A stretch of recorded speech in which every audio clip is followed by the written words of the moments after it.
Howdy, freelancers. So how you doing today? Today will be the fifth in this How to Specialize series. We first talked about and discussed why you should niche or specialize, right? And we talked a little bit about the benefits, but really the reasons why you're thinking about doing this in the first place. Then we went on about how you choose your niche, building out those four quadrants on that little piece of paper, right? Then we went into the very first step in specializing is actually saying no. Then we talked about how we start to find out if this niche has value, right? Um, we really kind of figured out a way of researching the topic, but we're going to deep dive a little bit more into this today and really start to see if we can land our first specialist client, right? So today we're going to talk about how do you do research to find that specialized client? So you've already had a few conversations now, right? It's really time to put into practice what you've learned from these conversations. Now, look, I'm not saying that this is a really fun exercise in overall, but you do have to put in the work, the time, the effort, the manual thing, right? In this day and age, technology is great and can scale a lot of things. But if you're really focused in on specializing your business, defining that niche that you can solve problems for, you really do need to start at a grassroots organic level. Okay. So I just wanted to kind of put that out there and get that out of the way for you. So as I said, you do have some of these conversations, right? You should start to see some patterns as well, right? If you have enough conversations, you start to see what people are leaning towards, what they're leaning from, like leaning, moving away from, those kind of things, right? You start to hear the same language, you start to hear the same issues, right? What they're looking for in a solution and what they're looking for in a provider, right? Are they looking for independent freelancers? Are they looking for an agency? Those kind of things are there, right? The first step I want you to do in this research is I want you to make a bullet point list of the struggles or issues that you were told in as a result of these conversations, right? Either by past clients, of yourself, or of other service providers from those folks that you spoke with at meetups, right? Or in person or wherever, right? From this list, from this bullet pointed list of these issues, grab a few of those top issues, the ones that kind of kept coming up, right? Those ones that you heard about over and over again, and search Twitter or Facebook, LinkedIn, and Quora for those issues, right? Spend a morning, or if you have a process in place for your sales currently, and you should, right? Spend that time doing this, right? These 6 steps, and I guarantee you'll put that best foot forward. So as you spend this time, see if there are folks on these platforms with similar issues or the exact same issues, right? Don't worry about necessarily how old these posts are unless you really haven't seen anything within the past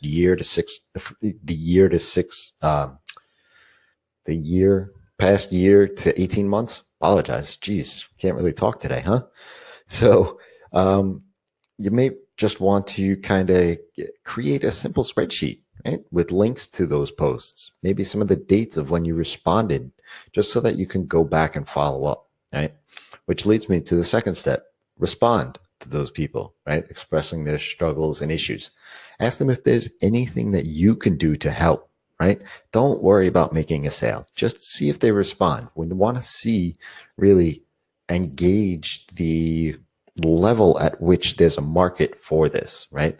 Now, if you're by yourself, solo business owner, maybe you only need a handful of clients like myself, right? To sustain myself.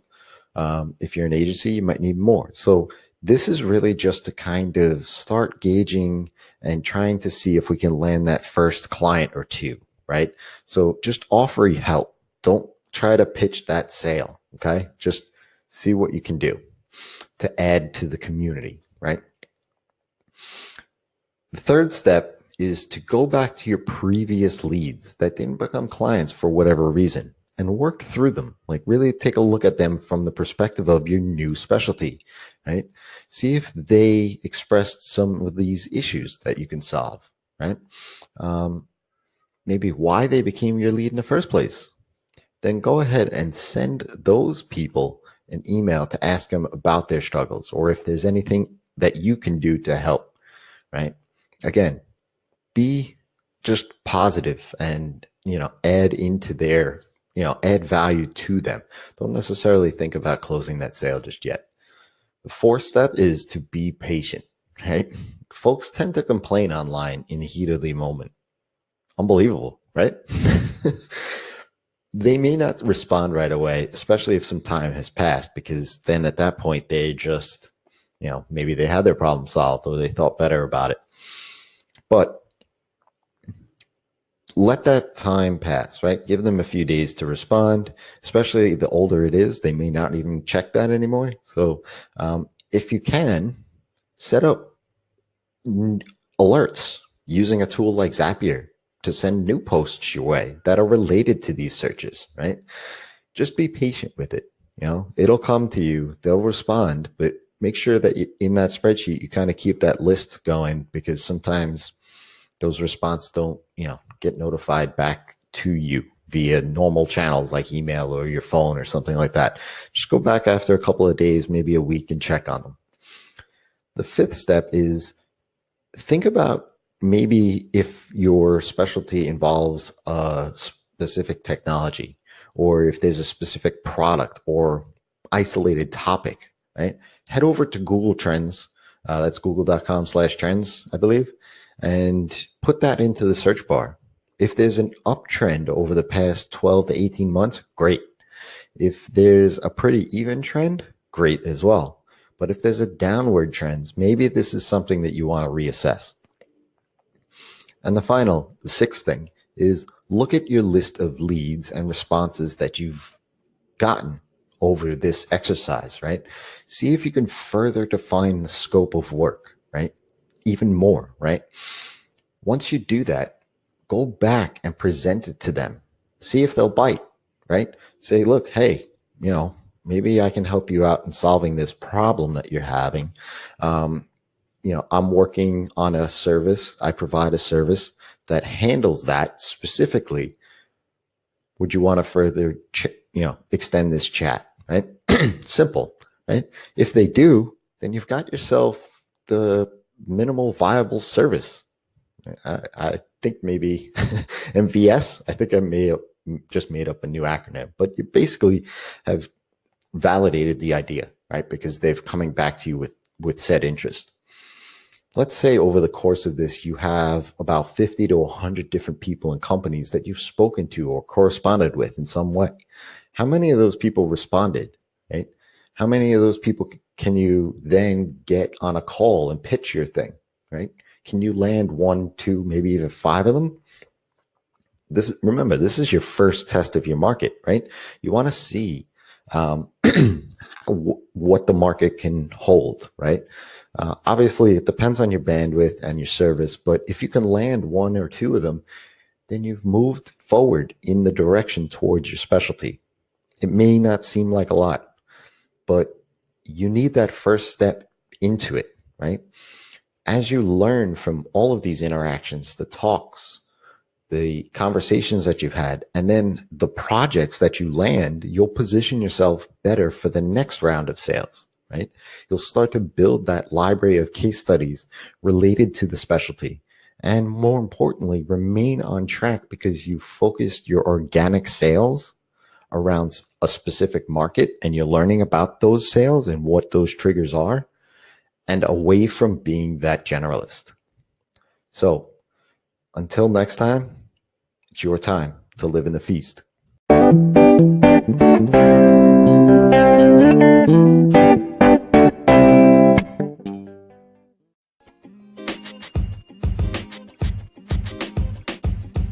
The podcast you just heard was recorded with Anchor. If you want to make your own, download the Android or iOS app completely free from anchor.fm/podcast. That's anchor.fm/podcast.